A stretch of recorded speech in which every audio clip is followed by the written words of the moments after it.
네, 우리는 계속해서 이사야서의 말씀, 예언서의 말씀을 우리가 읽어가고 있습니다. 여러분 기억하실지 모르겠는데 지난주 월요일에 우리 김일성 목사님이 잘 말씀해 주셨는데 예언서는 불편한 말씀입니다. 왜냐하면 심판과 멸망에 관해서 말씀하고 있기 때문에 그렇습니다. 그래서 성도들은 물론이고 세상 사람들도 어떤 잘못을 들추어내거나 죄를 폭로하는 그러한 이야기를 싫어합니다. 오히려 다 잘 될 것이라고, 좋은 날이 올 것이라고, 이전보다 더 성공하게 될 것이라고 말하는 것, 또 그런 이야기를 듣는 것을 좋아합니다. 당연한 일이겠죠. 물론 하나님께서는 우리를 온전한 구원, 완전한 회복으로 인도해 주실 것입니다. 하지만 그 전에 철저한 심판과 무너짐, 멸망의 때를 겪어내야 하는 것입니다. 그러니 이번 가을에 우리가 이 예언서의 말씀을 읽어갈 텐데, 이 예언서의 말씀을 읽으실 때는 우리 마음이 좀 불편해야 성경을 잘 읽는 것입니다. 이 예언서의 말씀을 막 읽어가면서 막 행복해지면 좀 이상한 겁니다. 말씀을 읽으면서 내 자신의 죄가 들추어져서 괴롭고 또 우리의 연약함이 폭로되는 이 말씀을 받으면서 우리는 불편해해야 합니다. 그래서 불편하고 싶지 않아서 우리의 눈은 너무나 빨리 다 괜찮아질 거라는 회복의 말씀으로 넘어가면 안 되는 겁니다. 그래서 우리가 월요일부터 토요일까지 이 새벽 기도회를 통해서 이 예언서의 말씀을 계속 읽어갈 텐데, 매일매일 평일 동안은 이 심판의 말씀을 쓰라린 마음으로 괴로운 심령으로 통회하면서 읽어가시고, 다가오는 주일 거룩한 주님의 날 회복과 위로의 말씀을 또 들으시기를 바랍니다.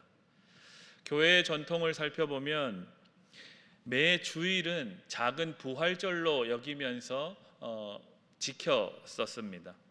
그래서 우리는 평일을 살면서 주님과 함께 고난을 당하는 겁니다. 우리 예수님이 걸어가신 길을 쫓아가면서 십자가에 함께 주님과 달리는 겁니다. 그리고 나서 주님과 함께 거룩한 주일을 맞으면서 그 부활할 것을 기대하며 예배당에 나와서 함께 감사와 기쁨으로 하나님을 예배하고 감사함을 고백하는 것이죠. 그것이 바로 주일 성수에 담겨 있는 의미입니다. 그러니 주일을 꼭 지켜야 하는 것이죠. 왜냐하면 평일의 삶에 고난과 고통이 가득했는데 주일에 나와서 다시 하나님 우리를 회복하실 것이라는 그 말씀으로 위로를 받고 또 감사와 기쁨을 고백하는 이 예배가 우리의 삶에 꼭 필요한 것입니다. 위임 목사님께서 성도 여러분들에게 이 주일 예배를 통해서 위로와 회복에 관한 하나님의 말씀을 평일 내내 기도하시면서 준비하고 계십니다. 그러니 위로와 소망의 주일이 올 때까지는 이 예언서의 말씀에 담긴 심판과 듣고 싶지 않은 이 멸망의 이야기를 이 가을을 보내면서 잘 읽어가시는 여러분들 다 되시기를 주님의 이름으로 축복합니다. 아멘. 그러면 우리 말씀과 함께 교재의 17쪽을 제가 읽어보도록 하겠습니다. 이새의 후손에서 메시아가 오실 것을 예언하며 오실 메시아의 공의와 성실의 통치로 평화의 나라가 올 것임을 선포합니다. 나아가 남은 자들과 모든 열방이 회개하고 여호와께 돌아오며 구원받은 은혜에 대한 감사의 노래를 부르게 될 것임을 선포합니다. 12장에서는 메시아를 통해 구원을 베풀어 주신 여호와 하나님의 자비에 감사하는 찬양과 메시아의 구원 복음을 만국에 알리고 만민으로 여호와의 이름을 찬양하라고 권면합니다. 13장부터는 이스라엘의 주변 이방 국가에 대한 심판이 예언됩니다. 먼저 하나님이 택하신 메대와 바사의 군대를 통해 바벨론 멸망을 선포하고 있으며 바벨론 멸망 후에 비참한 참상을 말합니다. 아멘. 오늘 우리가 본문으로 삼은 이사야서 11장부터 13장에 이르는 이 말씀을 통해서 세 가지 기도 제목을 함께 나누겠습니다. 먼저 우리 이사야 11장 1절의 말씀을 다시 한번 같이 읽어보도록 하겠습니다. 11장 1절 말씀입니다. 시작. 이새의 줄기에서 한 싹이 나며 그 뿌리에서 한 가지가 나서 결실할 것이요 아멘. 우리 11장 10절도 다시 한번 같이 읽어보겠습니다. 10절입니다. 시작. 그날에 이새의 뿌리에서 한 싹이 나서 만민의 기치로 설 것이요 열방이 그에게로 돌아오리니 그가 거한 곳이 영화로우리라. 아멘. 11장의 1절과 10절 이 두 구절 말씀을 다시 읽었는데 성도 여러분들의 마음에 어떤 생각, 어떤 기분이 드십니까? 그렇지, 메시아께서 오시는구나, 우리를 새롭게 회복시켜 주실 예수님께서 오실 것이다.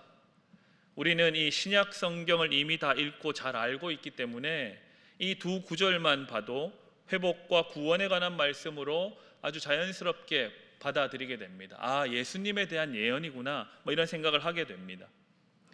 그런데 이 이사야서의 말씀을 통해서 이 예언의 말씀을 그 당시에 들은 이 구약의 백성들은 어땠을까요? 이 말씀을 들은 백성들은 아마 두려움을 느끼고 온몸을 떨었을 겁니다. 왜 그랬을까요? 방금 읽은 1절과 10절을 보면 줄기에서 싹이 난다고 합니다. 여러분 한번 잘 생각해 보십시오. 싹은 줄기가 아니라 가지에서 나야 됩니다. 가지 끝에서 싹이 나야 되죠. 그리고 심지어 뿌리에서 가지가 난다고 합니다. 이상하지 않습니까? 뿌리에서는 줄기가 올라와야 되는 거예요. 이보다 한 발 더 나아가서 뿌리에서 줄기나 가지가 아니라 바로 싹이 올라온답니다. 이게 무슨 말씀일까요? 완전히 그 식물이, 그 나무가 잘려져서 베어졌다는 말씀입니다. 가지는 물론이고 줄기까지 싹둑 잘려져 나갔다고 합니다. 그러니 뿌리에서 다시 싹이 날 수밖에 없습니다. 가지 끝이 아닌 줄기, 그 가운데 줄기에서 싹이 다시 시작될 수밖에 없는 것이죠. 그래서 이 말씀은 회복을 담고 있기는 하지만 그 이전에 완전히 베어져야 한다, 완전히 잘려져 나가야 하는 이 심판을 확실하게 말씀하고 있는 것입니다. 그래서 이 말씀을 들은 당시의 백성들은 두려워 떨 수밖에 없었던 겁니다. 그래서 우리는 첫 번째로 이렇게 기도해야겠습니다. 심판을 외면하지 않게 해주십시오. 반드시 임할 하나님의 심판을 잘 겪어가게 해주셔서 이 심판을 통해서 더욱 정결해지고 거룩해지는 성도 되게 해주십시오 라고 우리는 기도해야 되겠습니다. 왜냐하면 성도는 하나님의 심판을 통해서 더욱 거룩해지는 겁니다. 하나님의 심판을 통과해서 세상과 구별되는 길을 걸어가게 되는 거죠. 그리고 하나님이 주시는 은혜를 경험하게 되는 겁니다. 죄가 없어서 의인이 되는 것이 아닙니다. 자기의 죄와 연약함을 깨닫고 하나님께 나와 엎드려 자복하는 자에게 구원이 임하기 때문에 그 구원을 통해서 의롭다 칭함을 얻게 되는 것이죠. 그래서 완전한 심판, 완전히 잘려져 나가야 다시 새롭게 시작할 수 있는 겁니다. 그래서 우리가 오늘 본문으로 읽었던 이 이사야서 11장은 후반부로 이어져 가면서 그러면 새롭게 시작될 그 하나님의 나라가 어떠한 것인지를 이야기해 주고 있는 것이죠. 아주 환상적으로 묘사하고 있죠. 그래서 우리가 이사야서라고 떠올리면 대표적으로 사자와 어린 양이 함께 사는 나라, 아기가 독사굴에 손 집어넣어도 죽지 않는 하나님의 나라를 자연스레 떠올리게 됩니다. 그것이 바로 임할 하나님의 나라죠. 그런데 그 하나님의 나라는 하나님의 공의와 정의가 철저히 지켜질 때 도래하는, 이루어지는 나라입니다. 좋은 게 좋은 거다, 무조건 덮어주고 나랑 좀 친분이 있으니까 잘못해도 눈 감아주고 괜찮다 하면 오는 나라가 결코 아닙니다. 철저한 심판 이후에 마음을 새롭게 하고 더욱 철저히 하나님의 정의와 공의를 실현해내는 성도들이 가득 차고 넘치는 그곳에 하나님의 나라가 임하는 겁니다. 12장 2절의 말씀 우리 함께 읽어보겠습니다. 오늘 본문 12장 2절의 말씀입니다. 함께 읽습니다. 시작. 보라, 하나님은 나의 구원이시라. 내가 신뢰하고 두려움이 없으리니 주 여호와는 나의 힘이시며 나의 노래시며 나의 구원이심이라. 아멘. 하나님은 우리의 구원이십니다. 믿으십니까? 아멘. 하나님은 우리의 힘이 되시고 우리의 노래 되십니다. 아멘이시죠? 그렇기 때문에 우리는 그 하나님을 믿고 의지하면서 거침없이 하나님 나라의 정의와 공의를 실천하며 이 땅을 살아갈 수 있는 겁니다. 하나님의 정의는 무자비한 기준이 아닙니다. 하나님의 정의와 공의 그 자체에 이미 하나님의 그 따뜻한 마음과 하나님의 그 약자들을 향한 그 사랑과 용서와 돌보시는 손길이 포함되어 있는 겁니다. 그러니 하나님의 공평과 정의가 제대로 실현되는 사회일수록 참 따뜻한 사회가 됩니다. 약자를 향한 배려가, 그 사랑이 넘치는 어떤 공동체가 되는 겁니다. 그래서 하나님의 정의와 하나님의 사랑은 뗄 수 없는 한 세트와도 같습니다. 따로 떼어져서 이야기할 수 없는 거죠. 그러니 하나님의 심판에는 회복과 사랑이 함께 담겨져 있는 겁니다. 그러니까 회복과 사랑만 이야기할 수 없는 것이죠. 심판을 통과해서 그 하나님의 절절한 마음을 함께 경험하게 될 수밖에 없는 겁니다. 그래서 우리는 두 번째로 이렇게 기도해야겠습니다. 하나님, 하나님의 정의와 공의에서 희망을 발견하게 해 주시옵소서. 그래서 우리도 하나님의 공평을 실천하며 살아가는 성도 되게 해 주십시오 라고 우리는 기도해야 되겠습니다. 이제 말씀은 이 13장에서 바벨론에 대한, 열방에 대한 심판 예언으로 이제 분위기가 바뀝니다. 13장 6절의 말씀입니다. 우리 13장 6절 말씀 함께 읽겠습니다. 시작. 너희는 애곡할지어다. 여호와의 날이 가까웠으니 전능자에게서 멸망이 임할 것이미로다. 아멘. 여호와의 날이 가까이 왔다라고 말씀합니다. 예수님의 말씀 생각나시죠? 때가 찼으니 하나님의 복음을 믿으라 라고 선포하며 공생애를 시작하셨던, 그런데 오늘 이 구약의 이사야에서의 본문, 여호와의 날이 가까이 임했다라고 말씀합니다. 보통 우리가 생각하기로는 여호와의 날은 구원의 날입니다. 그런데 우리가 방금 앞서서 다시 한번 읽었던 이 이사야서 13장 6절 말씀의 끝부분은 뭐라고 말씀하고 있습니까? 여호와의 날이 도래했는데 전능자에게서 멸망이 임한다라고 말씀합니다. 무서운 말씀이죠. 다시 말씀드리지만 하나님의 구원은 이 심판을 통해서 이루어지고 완성되는 겁니다. 13장 9절은 또 이렇게 말씀하고 있어요. 제가 읽어보겠습니다. 보라, 여호와의 날, 곧 잔혹히 분냄과 맹렬히 노하는 날이 이르러 땅을 황폐하게 하며 그 중에서 죄인들을 멸하리니. 아멘. 여호와의 날은 구원의 날이자 곧 심판과 멸망의 날이 되는 겁니다. 왜냐하면 하나님을 잘 믿고 하나님의 공의와 정의를 실현하면서 살아가려고 하는 사람들에게는 이 여호와의 날이 구원을 경험하는 복된 날이 될 것입니다. 그동안 고생하며 애쓰며 눈물 흘렸던 그 모든 삶에 대한 보상을 하나님께로부터 받게 되는 날이기 때문에 그렇습니다. 그런데 하나님을 믿는 믿음에서 이탈한 모든 죄인들에게는 재앙의 날이 될 것입니다. 당연하겠죠. 이 판단의 기준은 아주 간단합니다. 앞서서 말씀드렸던 대로 하나님의 공의와 정의입니다. 가난하고 약한 자들을 향한 하나님의 편애, 하나님이 가난하고 약하고 소외된 자들을 향해서 공평한 똑같은 잣대를 대지 않으시고 더 그들을 더 사랑을 부어주시고 더 편애하십니다. 이 기울어진 기준이 바로 하나님의 공의이자 하나님의 정의라는 겁니다. 바로 이 하나님의 공의와 정의에 따라서 살아간 사람들은 구원의 기쁨을 만끽하게 될 겁니다.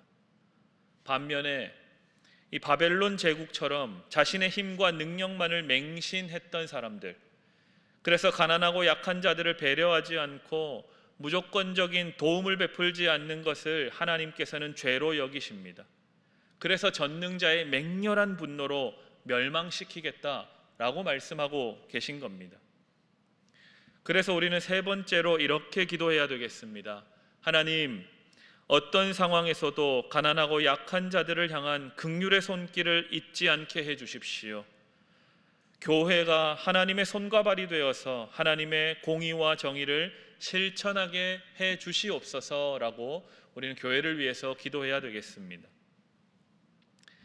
우리가 하나님의 편에 서 있는가, 과연 내가 하나님의 편에 서 있는지를 알기 위해서는 나와 함께하는 사람들을 내가 어떻게 대하고 있는지를 돌아보면 됩니다. 나와 가까이 있는 사람들을 어떻게 내가 여기고 있는지, 어떻게 그들을 대접하고 있는지를 살펴보면 잘 알 수 있습니다. 왜냐하면 우리 하나님께서는 마음의 중심을 보시기 때문에 우리 마음의 중심은 나와 가까이 있는 사람들을 대하는 태도에서부터 드러나기 시작합니다. 숨길 수 없는 것이죠.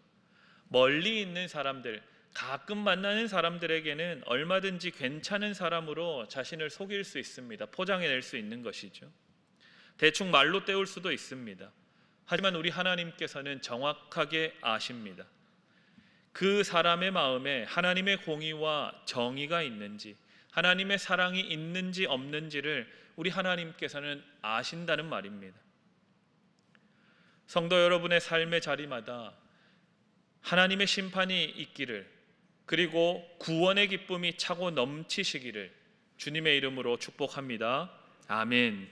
우리 오늘 주신 말씀의 교훈을 생각하면서 함께 기도하겠습니다. 첫 번째로는 심판을 통해서 더욱 정결해지고 거룩해지는 성도 되게 해주십시오 라고 기도하시고, 두 번째로는 하나님의 정의와 공의에서 희망을 발견해서 하나님의 정의를 실천하며 살아가는 복된 성도 되게 해주십시오 라고 기도하시고, 마지막으로는 주님, 어떤 상황에서도 가난하고 약한 자들을 향한 긍휼의 손길을 잊지 않는 성도 되게 해주십시오. 나와 가까이 있는 사람들의 상황들을 살피며 하나님의 사랑을 전하는 그러한 내가 되게 해주시고, 그러한 우리 교회 되게 해주시옵소서라고 기도해야 되겠습니다. 이번 한 주간도 코로나로 어려움 가운데 있는 성도들을 지켜주십시오 기도하시고, 이 나라와 민족을 위해서 또 선교하시는 선교사님들의 사역을 위해서 이 시간 다 같이 기도하시겠습니다. 주여 믿습니다. 주여 믿습니다. 주여 믿습니다.